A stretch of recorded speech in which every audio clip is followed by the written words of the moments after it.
Okay, welcome back to Razmafsar TV. Hi, Bede, how are you? I'm well. How are you? Very good. So we are going to continue our discussion because last time we couldn't do that. I was pressed for time. You were pressed for time. We needed to go. And today we will continue with ancient Egyptian and Nubian, right? And all those areas which we Yeah, had all the related areas. Yeah. talk about them. We're going to concentrate today first on different types of arrowheads, what type of arrowheads they use, and then military strategy of archery. Did they use archers in the beginning of the battle? Did they use archer in the middle or all together? And now the formation. Did they use foot archers, chariot archers, whatever? Did they have even horse archery? Things like that we are going to discuss, open Okay. questions, and talk about them. First of all, let us. You already mentioned that we discussed that they use copper alloy or so-called bronze arrowheads. Did they use back then iron arrowheads as well? Iron was introduced into weapons probably by the Egyptians' great enemies, the Hittites. So, pardon me, something just flew past my nose. It's got itchy. Um, I think there was an iron dagger in Tutankhamun's tomb. So we're looking in the 1200s BCE. Uh, so after towards the end of the New Kingdom, iron weapons started to come into use. Uh, the major reason that iron started to predominate was because there was a lot more iron ore around than there was copper ore. The additives to copper alloys, like tin for bronze and nickel for brass, were rarer.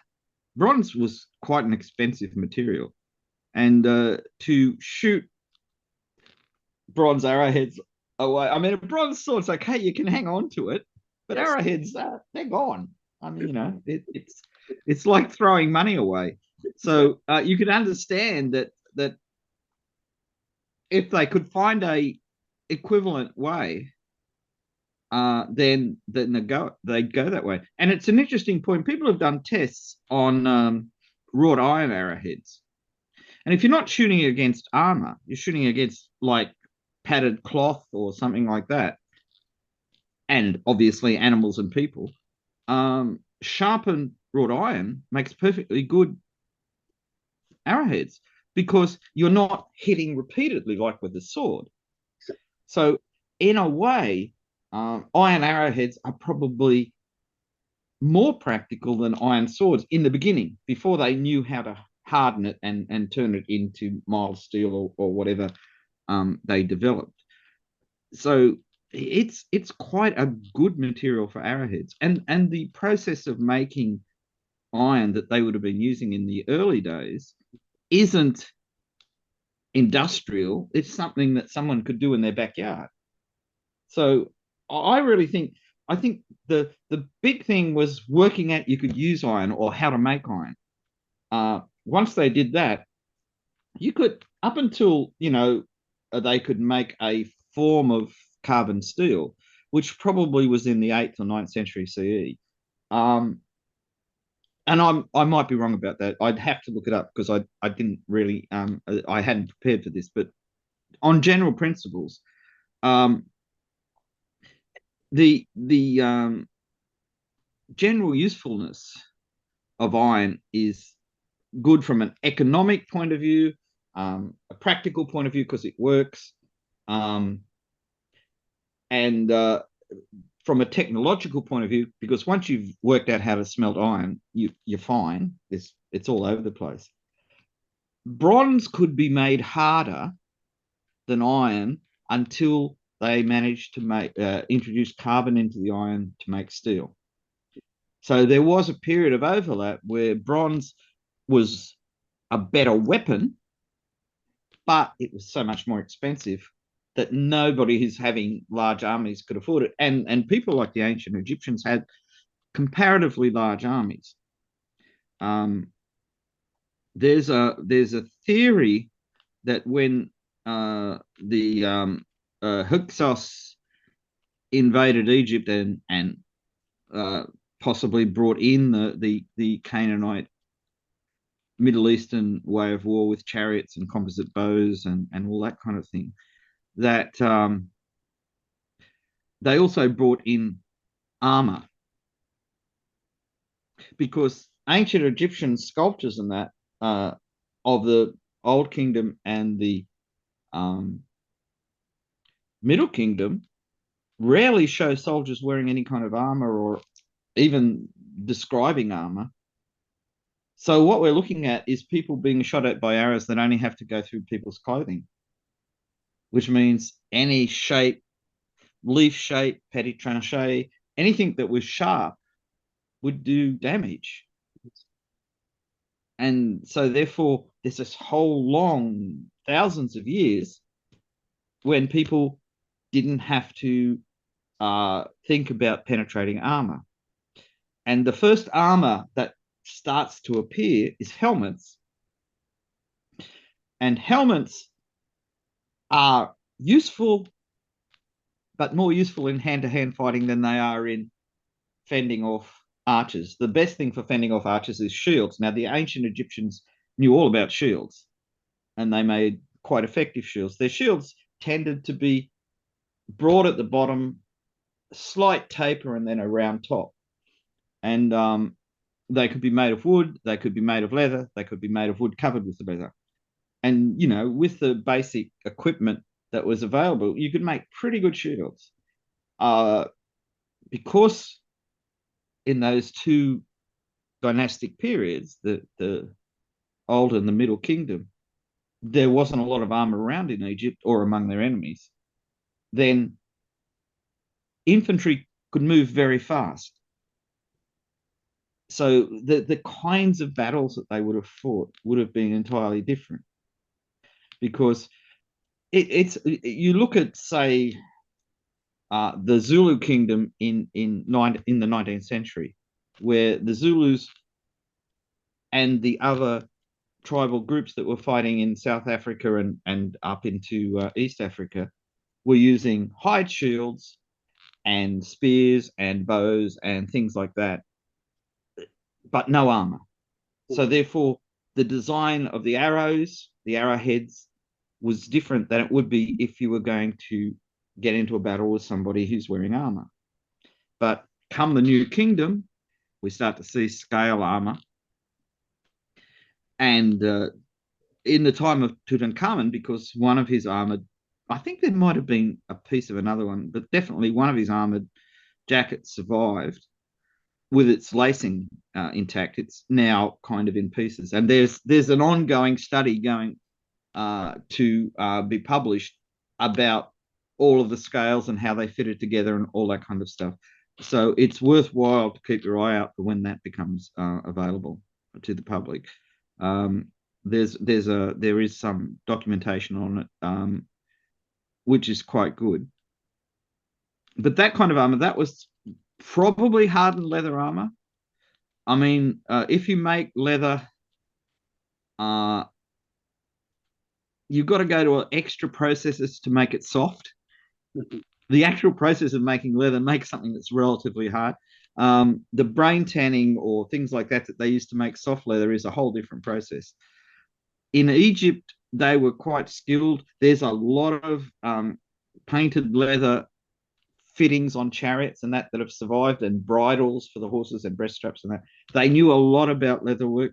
They knew how to sew leather, how to lace leather, how to color leather, and obviously how to harden leather. The other thing you can do is you can just make your scales out of rawhide.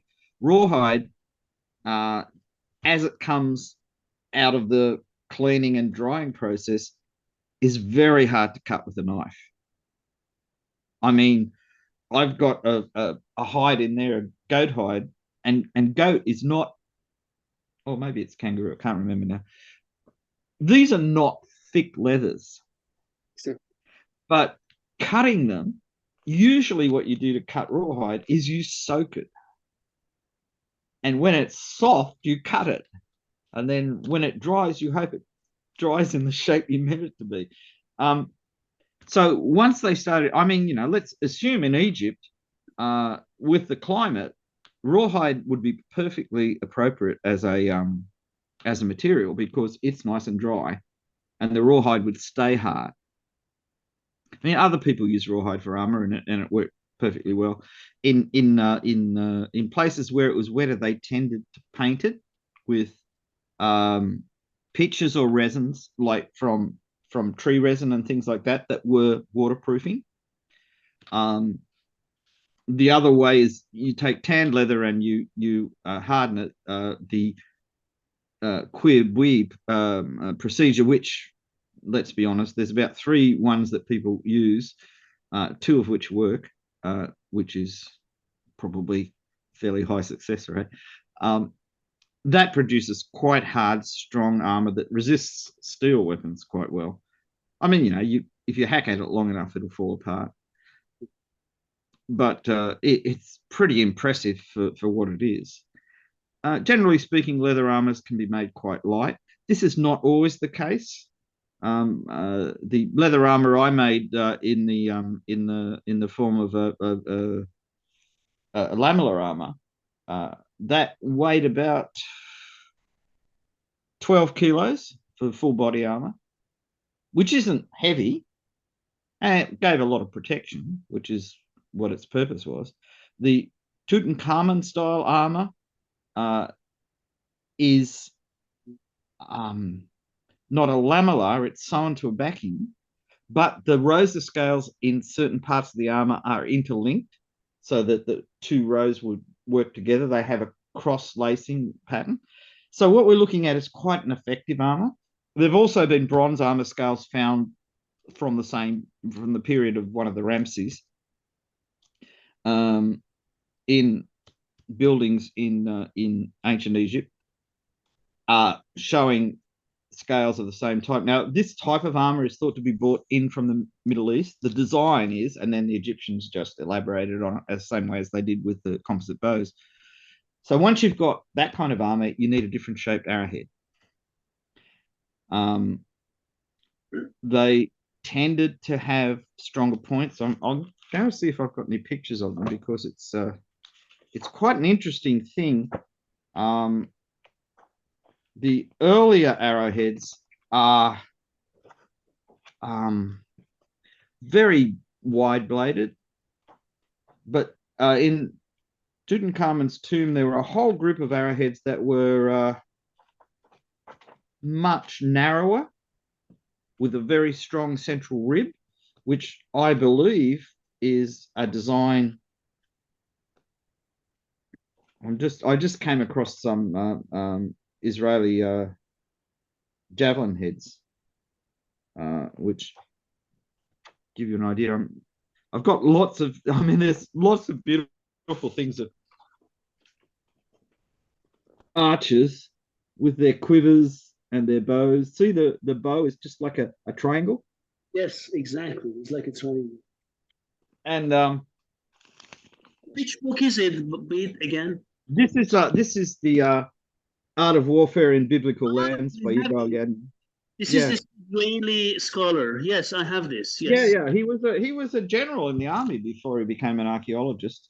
And the reason the book still has value after all these years, because this book is, I think it was published in the 60s, which would make it 60 years old. I think it was. God, time flies. It's 1963. Yes. So more things have been discovered since then, but not a lot of detail of military fittings that would change the interpretation that he puts through.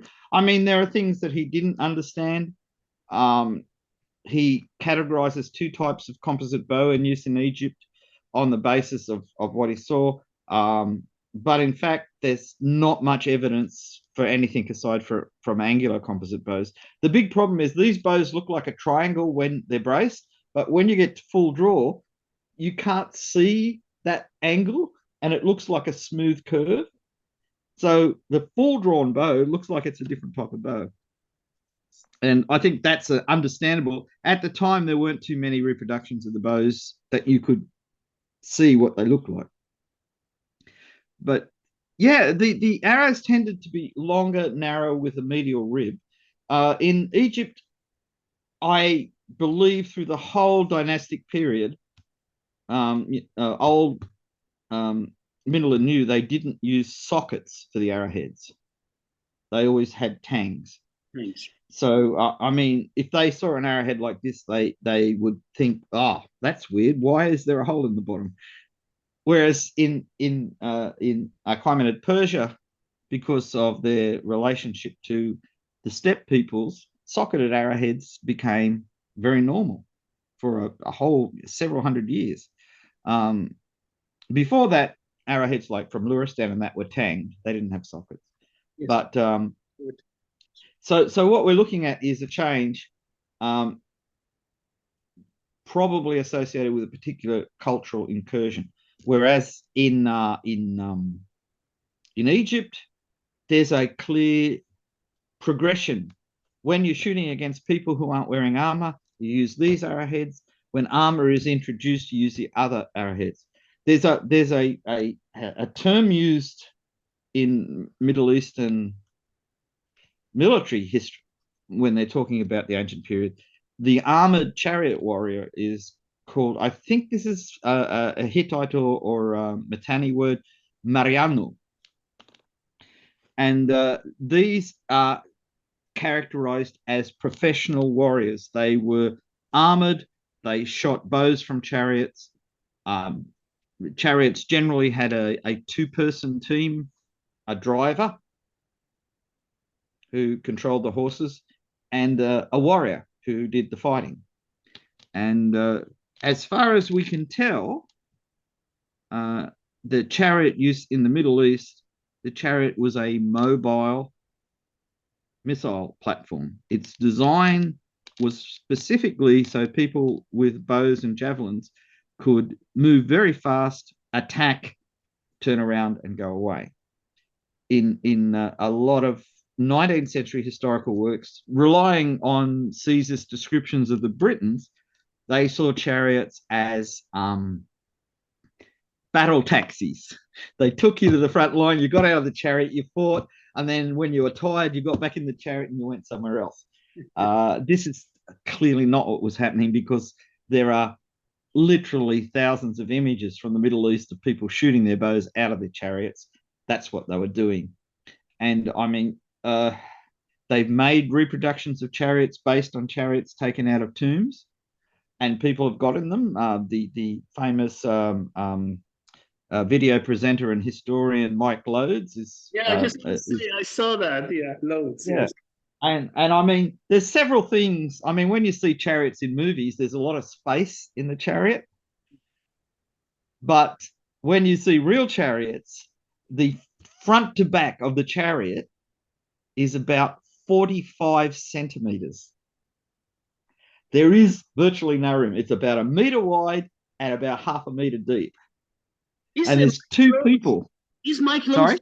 He's British, correct? Mike Lodes. Yeah, yeah. But he doesn't live in Britain. I think he lives in the US. Could it be? He certainly lived in the US for quite a long time. I'm not sure if he still lives there. Oh, okay. I did see an interview with him talking about how he was doing a lot of horse work too in the US, but we all get old, and doing complicated things on horseback becomes difficult.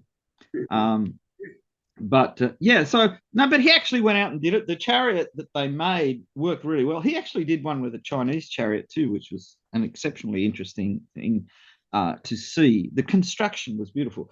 But shooting, he had a bow. I think the bow he shot was an angular composite bow made by Edward McEwen. Oh. And McEwen and I discussed the bow on several occasions. So what happened was that Mike Lodes was able to shoot in a fairly wide arc. Several people had made theories about chariot shooting, suggesting that they had a 360-degree arc of fire, but you can't, because there's another guy in the chariot with you, and it depends on which side the driver normally stood, and they would have put him on the side that gave the archer the most range to shoot. So if you had a right-handed archer, then the chariot driver would be on the right side of the chariot, because that would give you the complete range around like that, even to shooting backwards. But if you had him on the left side, you would hit him in the face every time you tried to shoot to the side. So that's not a practical thing.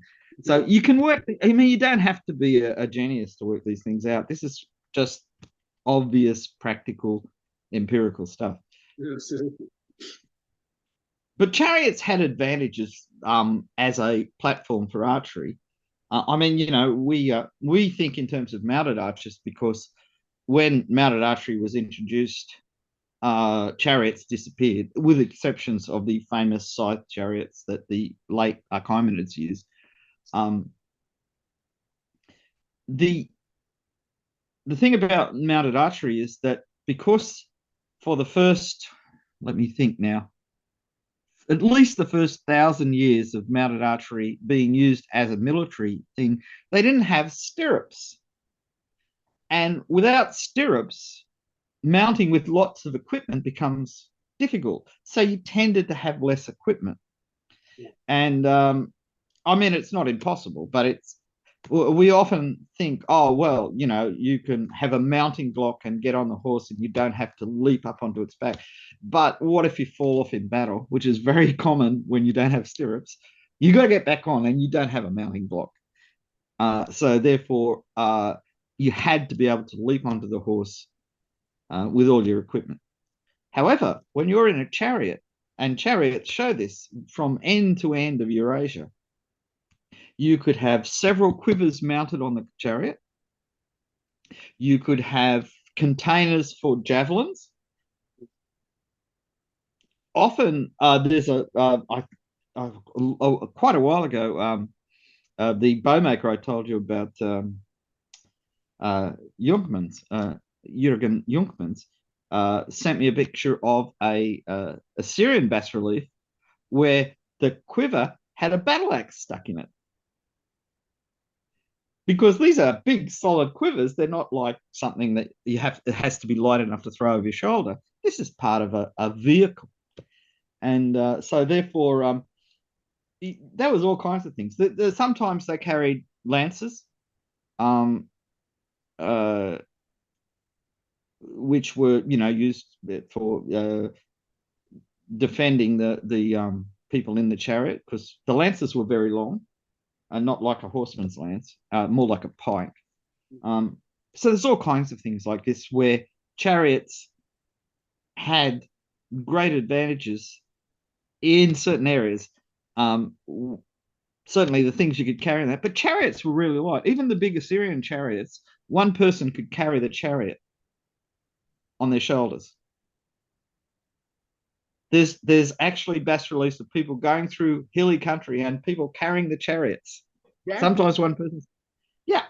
And Egyptian chariots, you could probably carry them with even less trouble, because they didn't have the big solid wheels. The Egyptian chariots, the wheels were actually designed as flexible spring type things. They were so sophisticated in their construction. Even what looks like spokes were actually two pieces of curved wood that joined together. And the whole thing acted like a 6-spoke chariot. Technically had, there's 1, 2, 3, had 6 giant springs built into it. These things were so sophisticated. As I said, the floors of the chariots were usually strap work, like woven leather straps, so that was the actual spring to make the chariot archer and the driver have some comfort. I mean, they didn't have springs on the axles like we have on cars or anything, so it was a bit exciting. They had tires on the wheels made out of leather that you could replace when they wore out. There was all kinds of sophisticated things that went with chariots, but they were a big change in warfare. So if you look at, say, tomb sculptures of archers, before the New Kingdom, they're all on foot. They're all carrying their bows. Sometimes they had shields and spears as well, or they were with groups of shield-bearing spearmen. In the early period, before the large-scale use of bronze, the most common thing is, I actually, again, borrowed this off a friend of mine because we're moving some of his stuff around. The most common sidearm was a battle axe, a single-handed battle axe. This is not a battle axe. It looks really nice and that, but it's not. It's just a wood cutting axe. But they would have had a much narrower head, quite wedge shaped in tapering. So it tapered from thick at the here and tapered thin down there. And it was specifically a one-handed axe. And the target of this axe was copper and bronze helmets. Because before axes became popular, the most popular short, close-range fighting weapon was the mace. Yes. And the mace's heads were made out of stone and things like that. And I would have thought being hit by a stone mace, even with a helmet, would have been incredibly nasty. But they went for these narrow axes.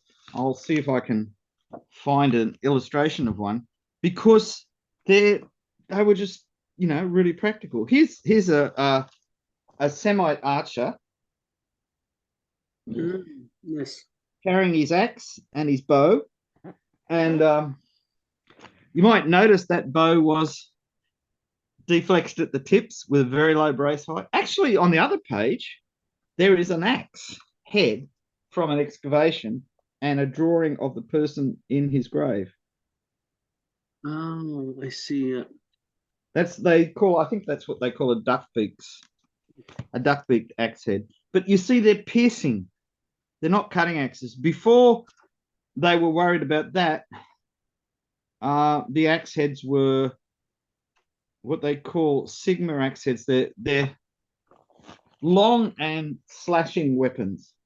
Exactly, this one. Absolutely. Yeah. Which may be the ancestor of the Kopesh, that strange sword that looks like a sickle but is sharpened on the outside.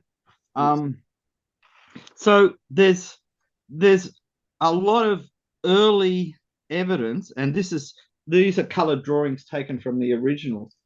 This is, I think, at Buhen, and these are sieges, and the archers are very prominent up on the walls shooting down and on the ground shooting up. And because the fortresses were made out of mud brick, there's a group of guys with a long pole with a pointy end, and they're digging holes in the walls with the pole. But all the people are just wearing loincloths, carrying shields and axes.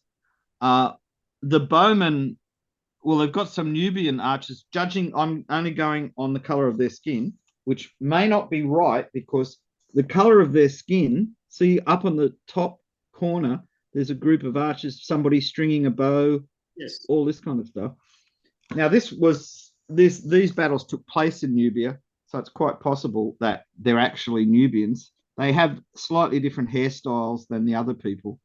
I mean, there's a whole range of skin colors in this. This wasn't a culture that was totally uniform, because you had, a lot of, Neolithic people who often spoke languages that were Afro-Asiatic in derivation. So they were linguistically related to the Middle East and North Africa, but they were also related to the rest of Africa.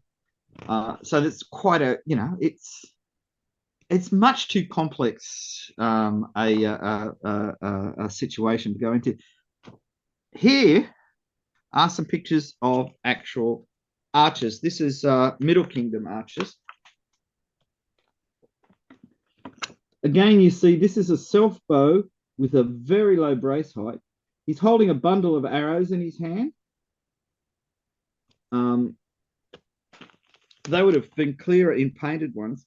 On the other page, there's a limestone stele which is painted, so you can see much better what's going on.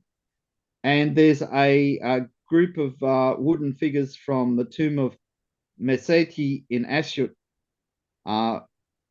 which is, I think, in the Cairo Museum.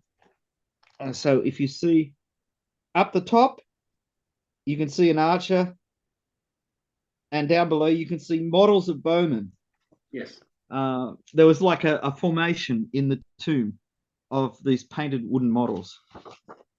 So I mean, it's pretty Oh, there's the pic. Remember, I said in the previous part of this how they bent the tips of the bows to get those curved back ends.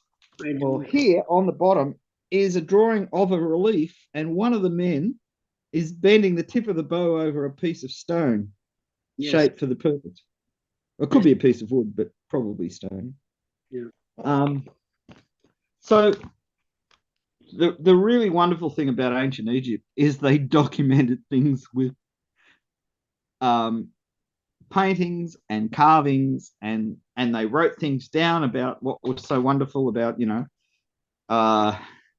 what was happening at the time. Oh, there's some beautiful axes were a big deal. They really made nice axes. Here's okay. This is I'm going to show you this, even though it's not an archery thing, because it gives you an idea of what was going on.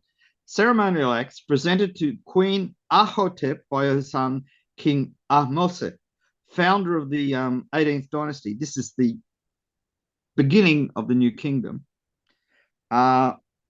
It dates from 1570 BCE, bronze inlaid with gold, and it's in the Cairo Museum. Magnificent. I mean, you know, honestly, if we were talking before we started the video about how wonderful it is to see these things yourself as opposed to just looking at photographs. I mean, this way of looking at photographs is probably the worst with me holding a book up to the camera because we don't want to infringe copyright. The people that wrote these books deserve everything they can get back from them. Though I must admit, it's pretty hard to get copies of this now. But the thing that's worthwhile when you think about this, if you go to Cairo and you go to the museum, well, the big new museum, and you see these things in the flesh, you get that three-dimensional feeling. When you see the bows and the arrows drawn on the side on a wall or something like that, they are simplified and you don't get depth perception. Because we've got the cross sections of the bows because of Tutankhamun's tomb, we've got a good idea of what they actually look like. And looking back at the paintings, you realize that the people doing the paintings knew what they looked like too. But they're like, to explain in a bit of detail about the bows, a composite bow, an Egyptian composite bow, the core was a long strip of wood, and either side of the core were two other strips of wood that were glued on, which formed a channel on the top and a channel on the bottom. This is not every bow, but a lot of bows. And then you glued a layer of horn into the channel on the belly side of the bow, and you laid sinew and glue in the channel on the top side of the bow, and you've got this kind of rectangular cross section with like a H, like a capital H, or an I-beam on its side. And it's important to realize just how complex these technologies were. We say, oh, this was 3,000 years ago. How much more complex could it be? But it's quite difficult to make. One of my friends made one of these bows, and I mean, he's meticulous. He's incredibly careful, and the bow looked exactly like the ones from the tomb. And strung, it looked exactly like the ones in the paintings and the engravings and all this kind of stuff. So this is a real technology, and it's something that can be done today. I don't think, to be honest, they're as hard to make as some bows, but on the other hand, I'm not much of a bowyer, so my expertise in this field is very limited.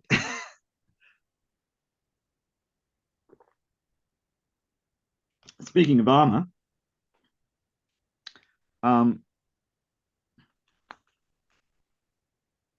the Egyptians were quite happy to put coats of scale in their tombs as paintings, but we're not limited by that. There's quite a lot of armor that survived. This is scale armor, but if you notice down towards the pointy end of the scales, there were extra holes. And this is what I was saying about how some of the scale armor, the rows of scales were linked. And the reason for that linkage is if you just have scales that are, say, sewn onto a backing in rows, you can get to a situation where you lift your arm or something and the row lifts. And then you've got this strip of leather underneath or linen or whatever it's sewn to that you can get to. These scales seem to have been designed to stop the rows from lifting up and exposing that area in there. There are other ways of doing it, and some of the scales from the when the Achaemenids occupied Egypt, which are in the style similar to the scales found in Persepolis, they solved the problem a different way with a lot less holes, which was much better for practical purposes. Bede, just you remember one thing before we go ahead. Very short for our viewers. Give us short explanations. What is the difference between scale armor and lamellar armor? Because people keep asking it all the time. Oh, okay. That's a perfectly valid question too, and it's a good one to cover. Generally speaking, scale armor is you take a garment like my jumper or something like that, but something made out of a solid material like several layers of linen or leather, and then you sew rows of small scales. They're not always small, but they're often quite small. To that in rows, so that each scale overlaps a scale next to it, and each row overlaps the row below it. So you start at the bottom of the garment and start sewing up. Now, what this provides you with is a relatively strong armor, but it's still flexible because the rows are not attached to each other. They're attached to the backing. So you can bend forward, you can bend backwards, but then you risk exposing yourself. If a blow hits it coming from horizontal to vertical, it just slides off. Their weakness is when someone gets up close and stabs upwards. Yeah. Because they can get between the scales, lever them up, and get into the body. But generally speaking, scale is very successful. Lamellar, on the other hand, doesn't have a backing. If you wear clothes under it to stop it from scraping you, but it's rows of scales that are laced together independently of any backing, and then each row is attached to the next row by lacings going vertically between the rows. Lamellar armor, generally speaking, used longer scales than scale armor. They tended to be rectangular, sometimes with a rounded top, sometimes not. They had more holes in them, but they were more flexible. So they would flex like around the body. They would wrap the body really well, but they were very easy to bend over in. And they gave you a lot of movements so that when you, on the outside of the curve of the bend you're making, like say on this side of my body, the vertical lacing would hold the rows together so you couldn't get in between them. And on the other side, the rows would double up and get doubly strong. So lamellar also was very useful. I think in terms of cost, lamellar had more work, but because they used larger scales, that evened out. Lamella was, some people say Lamella was a very early development and refer to a lot of Assyrian scale armor as lamellar armor. Yes. I made some reproductions of bits of it, and it's not. It's a third type of armor where you don't need a backing, but the scales are rigidly laced together, so you don't have very much flexibility at all. You have the flexibility to wrap the armor around your body, but you have to make the upper part short, because otherwise you can't bend your body, so it doesn't come down past your true right waist. I mean, it's the same way, like plate armor. You can't have the breastplate coming down below your navel because you can't bend over because it digs into the tops of your thighs. So, armors they had separate pieces to cover those places. And so that's the basic difference. Scale attaches to a backing, generally smaller pieces. It can be made from metal, horn, whatever, but generally the two major things were metal and leather. There's some beautiful scale armors that have turned up probably from somewhere around the Ukraine, that have ended up, one in the Metropolitan Museum of Art. There are other ones they found in Xinjiang which have exactly the same construction, which to me speaks of a Scythian Saka connection between the two.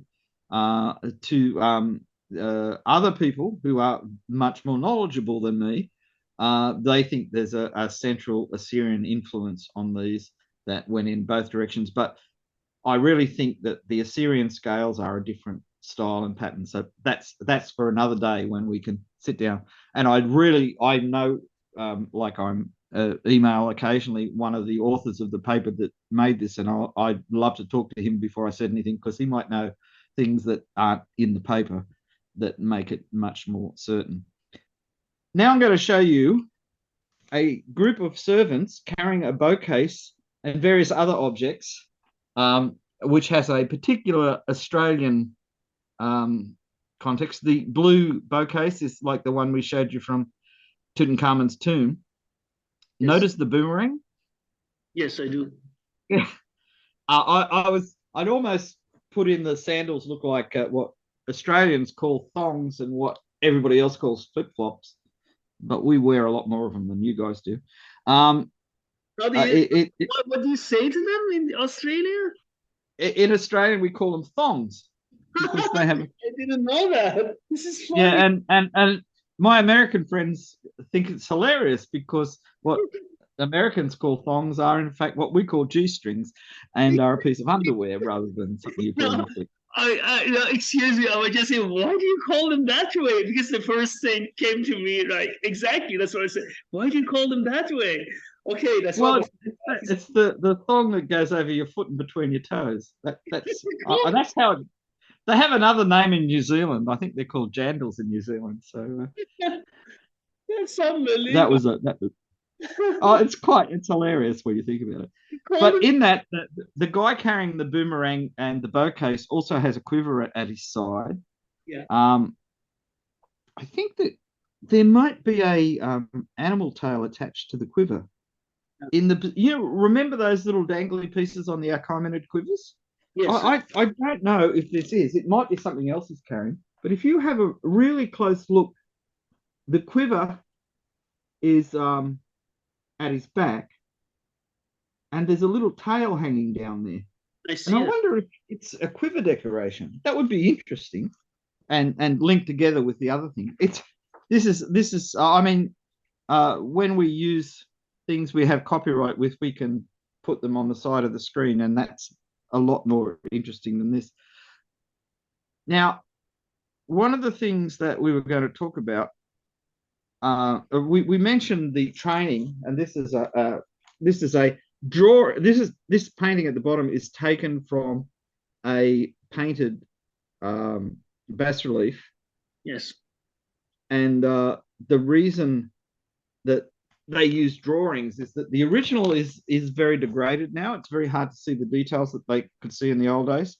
And that drawing is not as accurate as some, because what it shows is in the background, someone is teaching someone to shoot a self bow, and towards the left of the picture, someone is shooting a composite bow. This is a young boy, and there's text with it, and it's about how one of the kings was trained as a boy by one of the high officials in archery, because this was a thing that was considered important enough to talk about. Now, the other thing, which is shown on the top and on the opposite page, is a part of the royal bragging. If you look on the top, the king is riding in his chariot, and if you look ahead of the chariot, you can see this odd-shaped object with arrows stuck in it. Yes. Now, there's another similar thing shown below, where the king is in his chariot and he's shooting at the same shaped object. That object is a copper ingot.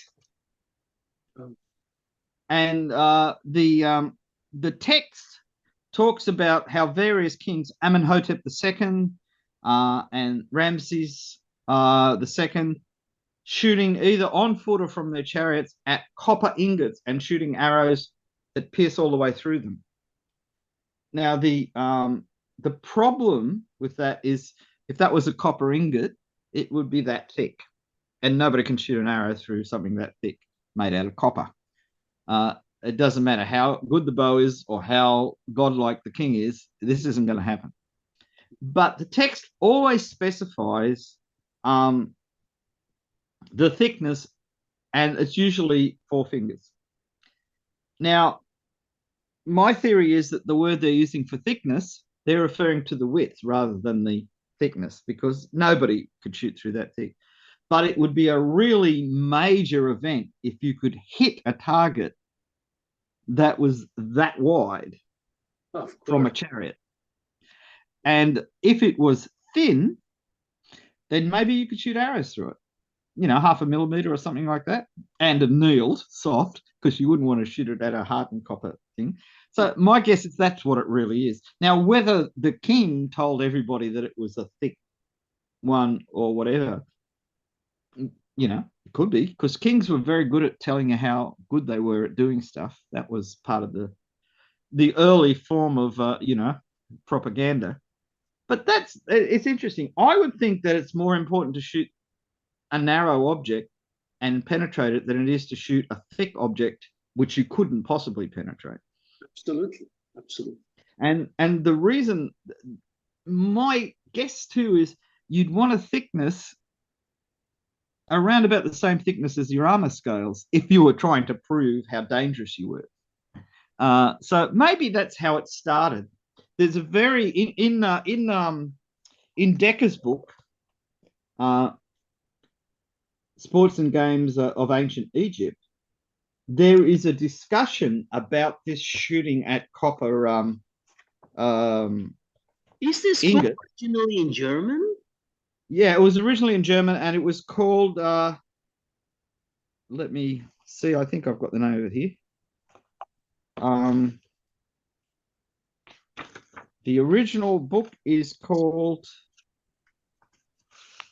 Sport und Spiel im alten Ägypten by Wolfgang Decker. And it was published in 1987 in Munich. 1997, okay. 87. 87, excuse me. Yeah, by, it was Oscar Beck, C.H. Beckischer Verlag Buchhandel. Oh, okay. Please, all German people listening, forgive me for my terrible pronunciation. I honestly think it's worse than my Farsi pronunciation, but you know, you be the judge. You can speak both languages. But what's interesting about this is that there's another German scholar that he quotes, and I'm just trying to find this section, because archery was such a big deal for the pharaohs. I mean, this is really quite amazing. here we are. So I'm trying to find. I want to refer to the original author because he came up with this theory that, and incidentally, there's pictures of actual copper ingots. So that shape is the shape of a copper ingot. These are excavated ones, out of a Phoenician shipwreck, which makes it even better. But I'm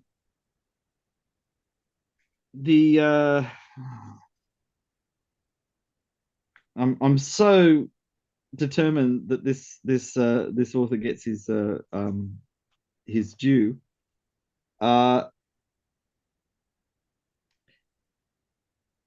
story in the Iliad of when Odysseus comes home and to prove that it's really him, because he was such a famous archer, they set up all these axe heads and he's got to shoot an arrow through all these axe heads. And the theory is that the Greeks, here it is, Volta Burkhardt, Burkhardt.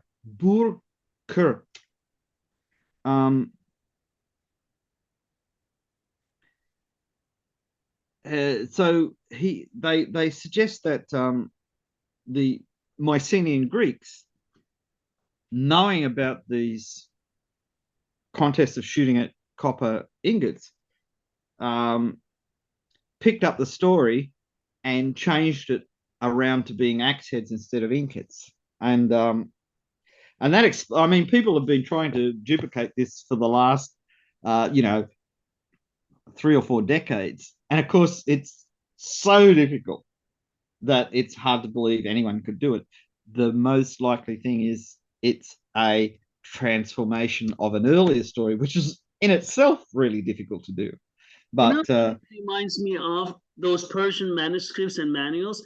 I don't know which one, but one of them, if you remember, said that put an egg freestanding and then shoot with a very light bow, a needle through it, and the shell shouldn't break. Do you remember that? Yes, yeah, that was that the book that also had about how to shoot at a glass container? Exactly. And filled it with pebbles. Yes. And then you shot it with a blunt arrowhead and it punched through. And I told you that one of my colleagues at my archery club used to do a similar thing with a 22 rifle.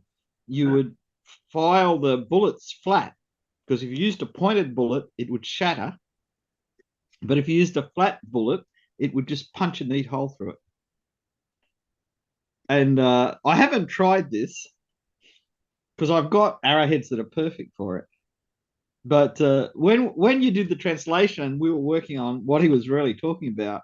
That really struck me as, yeah, because there's a very famous example in Istanbul of a glass with an arrow through it, and we know that the arrow wasn't originally there because it's the wrong kind of arrow. It's a flight arrow that someone has just stuck through the holes. But the incident of shooting through a glass, that was a thing people did. And the Persian manuscript explained how, and the Turkish, we actually have a surviving glass with a hole through it. So, I mean, all the cultures are you can learn about one culture from things in another culture that explain the bit that you're missing. I mean, it doesn't always mean that it was done that way, but it's certainly interesting. But Burkhardt's theory that the stories of the pharaohs shooting through metal ingots, kind of percolated out to Greece. And I mean, I'm not a Homeric scholar, but the thing is that many Homeric scholars believe that Homer's stories have a substrate from Mycenaean times, because the places they're describing are all from Mycenaean times. And it's quite possible that this is a legend that descended from, because the Greeks had a lot of contact with ancient Egypt. I mean, you know, going back a long time, there are pictures of Mycenaean Greeks on the walls of some of the temples, identifiable by their clothing, their hairstyles, all this kind of stuff. So that's possible. It's certainly interesting. I mean, you know, it's always good to have another way of looking at things. So far, we've drifted into chariot archery because chariot archery is really interesting. But the Egyptians did have large formations of infantry archers. And it's very rare in historical accounts to get detailed records of battles. The Egyptians did get a bit carried away sometimes describing things. The Battle of Kadesh is well described and causes endless arguments among scholars about whether it's propaganda or whether it really happened. Did he win? Did he lose? All this kind of stuff. But what's clear is that chariots were important in warfare, and since the chariots were basically mounted archery platforms, obviously it was archery that was important too. The other thing is that there were large masses of infantry, and infantry were armed either as missile troops or as spear and shield troops who often had some kind of a short weapon like an axe. Axes were very popular. But there is one really rare occasion where there is both textual and what would you say, visual images of archers being used in battle. Now, this is, it's not only are they in battle, but it's described what they're doing. So here's a colored version of a sea battle.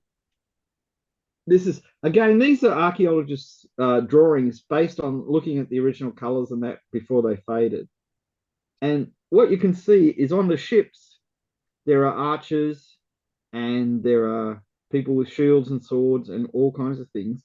And when you study these, there's a sea battle and there's a land battle against ships coming in. So the Egyptians are using large numbers of archers, and the sea peoples don't have any. And the Egyptians beat off the sea peoples, and this is the I'll show you. I'm trying to find there's one where you can see the Egyptian archers all lined up and shooting. There's a lot of them showing how good the king is at causing trouble. But well, let's have a look at this. Is at the same time as the sea peoples invaded, the Libyans invaded, and this is what happens when the king starts shooting at people. So you can see these are painted bas reliefs. So you can tell the Libyans because the Libyans had a kind of bowl haircut with a little plait running down the side of their head.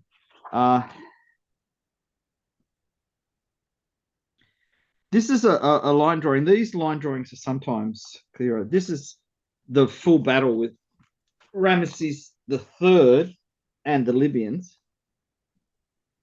And in the details, there's chariot archers down the bottom. There's all kinds of troops. There's shield-bearing infantry.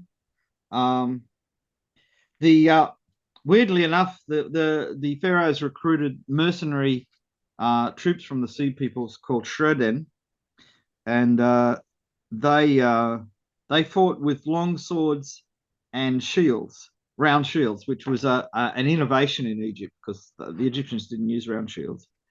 The sea peoples, the discussions among historians and archaeologists about the sea peoples are so complex. Who they were they really anybody at all? Was this just a kind of blanket term for anybody you didn't like at the time? It's very hard to say. But what is clear is that one of the great advantages that the Egyptians had was they had large numbers of effective archers. The sea peoples wore armor, but armor back that far back wasn't all encompassing. The shields look to be about this big, so a round shield about that big. And legs are bare, so you were really at risk of getting shot in the thigh or the calf, both of which could incapacitate a soldier. And if he can't walk, he can't fight. And So the Egyptians mobilized lots of, sorry? Foot archers they used, chariot archers they used. Yep. But no mounted archer necessarily. Horse riding as such was not very common. There are quite early Egyptian depictions of people riding horses, and the consensus at the moment is, since none of them are shown using weapons from horseback, that some are carrying weapons, and the textual references are usually to people carrying messages. So I think that the horses are always bareback, and in one occasion the person is sitting right at the rear of the horse like you would on a donkey, which suggests that horseback riding was so rare that the artist didn't really have a concept of how to draw it. You don't see in the Middle East large-scale use of horsemen in armies until the basically the Assyrian, middle or Neo-Assyrian period. So maybe round about 1000 BCE, or a couple of hundred years later. And then you start to see mounted archers and mounted spearmen. But before then, no, and most of Egyptian history was before then. Did they use them before the battle started to shoot a volley of arrows at the enemy, or did they shoot selectively? From what I've read of the descriptions of the battles, they charged in groups. So that the chariots were divided into divisions, and they attacked in groups. I would imagine that they would take advantage, the same advantage that a horse archer has, that when they're going straight towards an enemy, they have the advantage of the extra velocity of the chariot or the horse added to the velocity of the arrow, which gives greater penetrating power.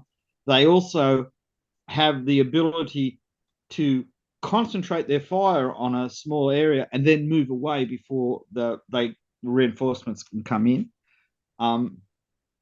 So the general impression you get from the descriptions of the battles is that the chariot divisions had great effect. Even small cities in Syria and Palestine could often, bring 1,000 chariots to an army.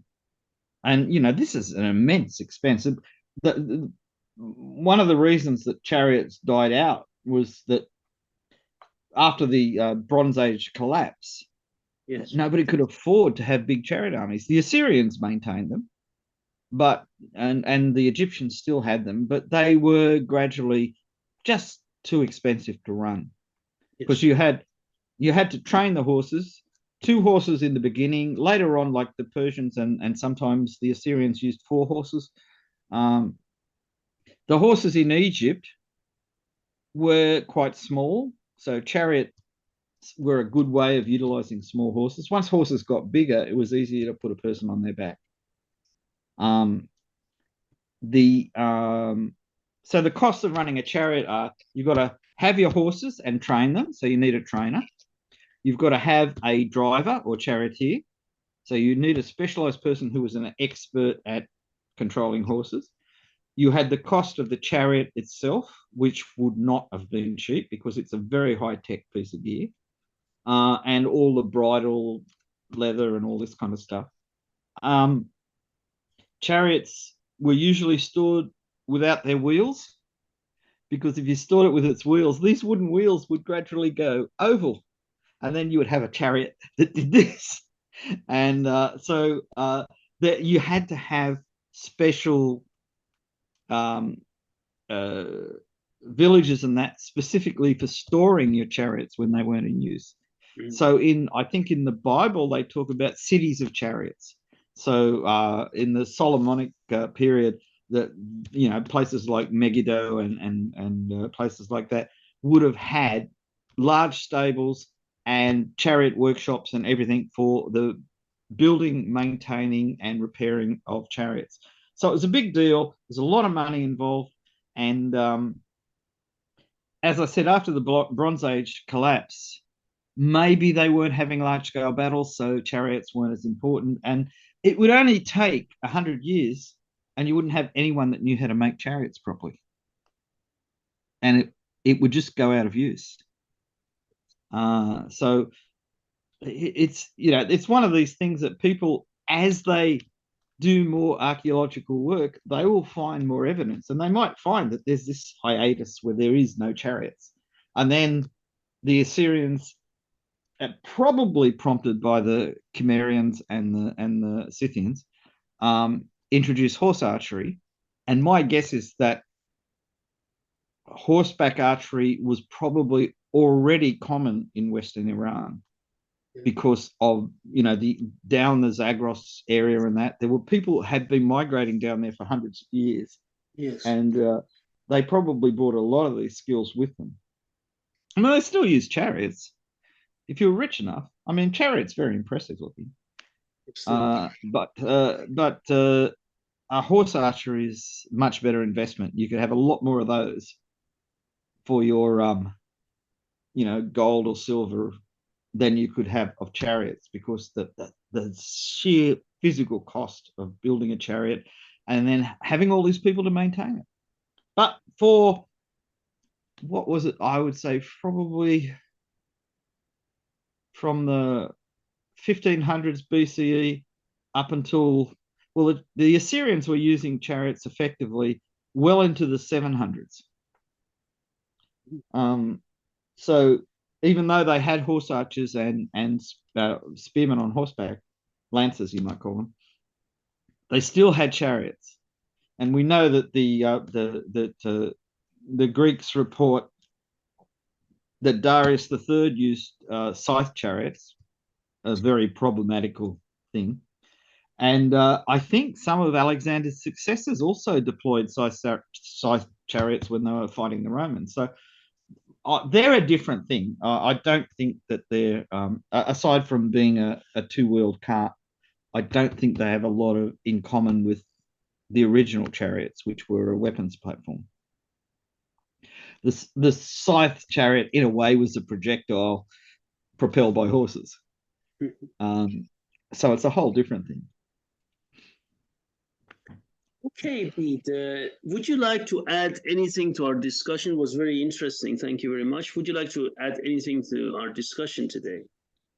Well, one thing to remember is that when the Egyptians adopted composite bows, not all their archers were equipped with them. They recruited a lot of archers from Nubia, and they brought their own bows, which were similar to the Old Kingdom and Middle Kingdom bows. And these were quite effective. I mean, if you had 10,000 trained longbowmen, you wouldn't say, oh, throw all your longbows away, and here's these new really expensive Turkish bows, have a go at learning how to shoot them. You'd keep your longbowmen doing that, and if you had the access to Persian horse archers or Turkish horse archers, you'd use them for their specific purposes. So in ancient Egypt, they always had large numbers of regular bowmen just using self bows. And there, as I say, in Ramesses III time, there's clear evidence that there are also specialist units of composite bow using infantry as well as the chariot archers. So the composite bow was dispersed through the thing, but it never totally pushed out self bows. So it's always important to remember that technologies don't necessarily wipe out the previous technology. Absolutely. It just keeps on going. Same with those stone arrowheads they were using well into the Bronze Age. It's, yes, cheap, it's easy to make. You can make it at home. You can go out and hunt, gazelle or whatever. Absolutely. And Bede, in the next session, we are going to talk, we can either go and talk about North African archery, which shares lots of traditions with Middle Eastern archery, or we could go sub-Saharan to the south in African countries, in the middle Africa and southern areas of Africa. We could move there. Which one would you suggest? Well, I think they're both really interesting. The North African archery styles that are related through the Arabs back into Iran and Central Asia. That's really interesting because, first of all, there's good written sources. Yes. And they make comments about, what's different. So, the Maghreb is basically the West, and this is the western part of the both the Umayyad, the Abbasids didn't have a lot of influence in the western part. The Umayyads did, and then the Fatimids forming the first big Shiite state.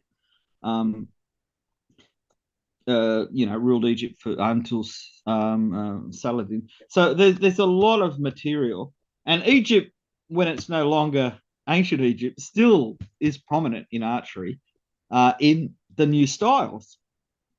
So there's books written in Egypt as well, in Arabic, with important information about archery. So let us do the second part of North Africa, Okay. and then late in this next session after that we can go towards south. The rest of Africa. Yeah. Well, yeah, because the rest of Africa was really inventive with its archery. It's definitely really interesting, and there's a lot of things. The people living there were actively developing new things to use in archery, and it's really quite amazing when you see it. Okay, Bede. Thank you very much, and thanks for being here again, and we will stay in touch, and thank you. Thank you.